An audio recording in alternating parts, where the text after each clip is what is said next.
श्री कृष्ण गोविंद हरे मुरारी, हे नाथ नारायण वासुदेवा। अथ देवशयनी एकादशी महात्म।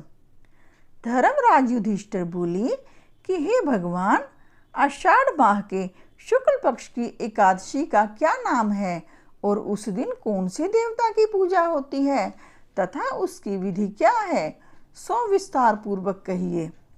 श्री कृष्ण भगवान बोले, हे राजन, एक समय नारद जी ने ब्रह्मा जी से यही प्रश्न पूछा था। तब ब्रह्मा जी बोले कि हे नारद, इस एकादशी का नाम पद्या है। इसका व्रत करने से विष्णु भगवान प्रसन्न होते हैं। मैं यहाँ एक पौराणिक कथा कहता हूँ, ध्यान पूर्वक सुनो। सूर्यवंशी मांधाता नाम का एक राज ऋषि था। एक समय उस राजा की राज्य में 3 वर्ष तक जल ना बरसा, जिससे राज्य में अकाल पड़ गया और प्रजा अन्न की कमी के कारण अत्यंत दुखी रहने लगी। एक दिन प्रजा राजा के पास जाकर प्रार्थना करने लगी, हे राजन, समस्त विश्व की सृष्टि का मुख्य कारण वर्षा है।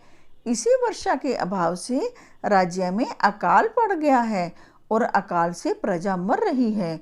हे राजन, आप कोई ऐसा उपाय बताइए जिससे हम लोगों का दुख दूर हो। इस पर राजा मांधाता बोला कि आप लोग ठीक कह रहे हैं। वर्षा से ही अन्न उत्पन्न होता है। वर्षा न होने से आप लोग बहुत दुखी हैं। राजा के पापों के कारण ही प्रजा को दुख भोगना पड़ता है।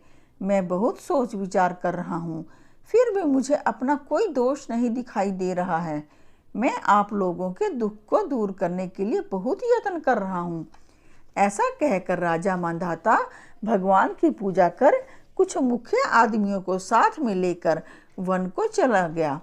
वहाँ वह ऋषियों के आश्रम में घूमते घूमते अंत में ब्रह्मा जी के पुत्र अंगिरा ऋषि के पास पहुँचा। वहाँ मुनि अभी नित्य कर्म से निवृत्त हुए थे। राजा ने उनके सम्मुख प्रणाम किया और मुनि ने उनको आशीर्वाद दिया और बोले, हे राजन, आप कुशल पूर्वक तो हैं तथा आपकी प्रजा भी कुशल पूर्वक होगी। आप इस स्थान पर कैसे हैं, सो कहिए। राजा बोला कि हे महर्षि, मेरे राज्य में 3 वर्ष से वर्षा नहीं हो रही है। इससे अकाल पड़ गया है और प्रजा महान दुख भोग रही है। प्रजा के कष्ट को दूर करने के लिए कोई उपाय बतलाइए। इस पर वह ऋषि बोले, राजन, यह सतयुग सब युगों में श्रेष्ठ है। इसमें धर्म के चारों चरण सम्मिलित हैं, अर्थात इस युग में धर्म की सबसे अधिक उन्नति है। इस युग में ब्राह्मणों का तपस्या करना तथा वेद पढ़ना ही मुख्य अधिकार है। परंतु आपके राज्य में एक शूद्र इस युग में भी तपस्या कर रहा है। इस दोष के कारण आपके राज्य में वर्षा नहीं हो रही है। यदि आप प्रजा का भला चाहते हैं तो शूद्र को मार दीजिए। इस पर राजा बोला कि हे मुनीश्वर, मैं उस निरपराध तपस्या करने वाले शूद्र को नहीं मार सकता। आप इस दोष से छूटने का कोई अन्य उपाय बताइए। तब ऋषि बोले, हे राजन, यदि तुम ऐसा ही चाहते हो तो आषाढ़ माह के शुक्ल पक्ष की पद्या नाम की एकादशी का विधि पूर्वक व्रत करो।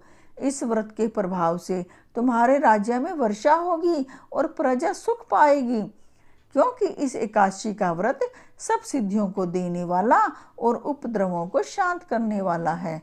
इस एकादशी का व्रत तुम प्रजा, सेवक व मंत्रियों सहित करो। मुनि के वचनों को सुन राजा अपने नगर को वापस आया और विधि पूर्वक पद्मा एकादशी का व्रत किया। उस व्रत के प्रभाव से राज्य में वर्षा हुई और मनुष्यों को सुख पहुंचा। इसलिए यह व्रत सबको करना चाहिए। यह व्रत इस लोक में भोग और परलोक में मुक्ति देने वाला है।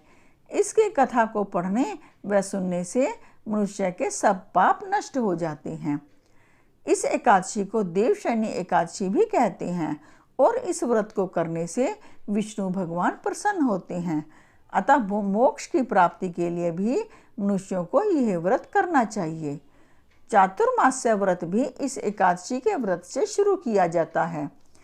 कुंती पुत्र युधिष्ठिर बोले कि हे भगवान, विष्णु भगवान का शयन व्रत इस प्रकार किया जाता है, सब कुशल पूर्वक कहिए। श्री कृष्ण भगवान बोले, हे राजन, अब मैं आपको विष्णु जी के शयन का व्रत कहता हूँ और साथ ही साथ चातुर्मास्य व्रत को भी कहता हूँ। अब आप ध्यान पूर्वक सुनिए। जब सूर्य नारायण कर्क राशि में स्थित हो तब विष्णु भगवान को शयन कराना चाहिए और सूर्य नारायण की तुला राशि में आने पर भगवान को उठाना चाहिए। लोंद मास के आने पर भी यह विधि वैसी ही रहती है। इस विधि से अन्य देवताओं को ना शयन कराना चाहिए और ना ही उठाना चाहिए। आषाढ़ माह के शुक्ल पक्ष की एकादशी का विधि पूर्वक व्रत करना व उस दिन विष्णु भगवान की प्रतिमा बनानी और चातुर्मास्य व्रत का नियम करना चाहिए। सबसे प्रथम उस प्रतिमा को स्नान करावें, फिर सफ़ेद वस्त्रों को धारण कराकर तकियादार शैया पर शयन कराएं व धूप दीप नैवेद्य आदि से पूजन करना चाहिए। भगवान का पूजन शास्त्र ज्ञाता ब्राह्मणों के द्वारा कराना चाहिए। तत्पश्चात भगवान विष्णु की स्तुति करानी चाहिए। हे भगवान, मैंने आपको शयन कराया है। आपके शयन से संपूर्ण विश्व सो जाता है। मेरी आपसे हाथ जोड़कर विनय है कि आप जब 4 मास तक शयन करें तो मेरे चातुर्मास्य व्रत को निर्विघ्न पूरा करावें। इस तरह विष्णु भगवान की स्तुति करके शुद्ध भाव से मनुष्य को दातुन आदि के नियमों को ग्रहण करना चाहिए। विष्णु भगवान के व्रत को शुरू करने के 5 काल वर्णन किए हैं। देवशयनी एकादशी से लेकर देवउत्थानी एकादशी तक चातुर्मास्य व्रत को शुरू करना चाहिए। द्वादशी, पूर्णमासी, अष्टमी या संक्रांति को व्रत प्रारंभ करना चाहिए और कार्तिक माह के शुक्ल पक्ष की द्वादशी को समाप्त कर देना चाहिए। इस व्रत से समस्त पाप नष्ट हो जाते हैं। जो मनुष्य इस व्रत को प्रतिवर्ष करते हैं वह सूर्य के समान दीप्यमान विमान पर बैठकर विष्णु लोक को जाते हैं। बोलो विष्णु भगवान की जय। बोलो श्री कृष्ण भगवान की जय।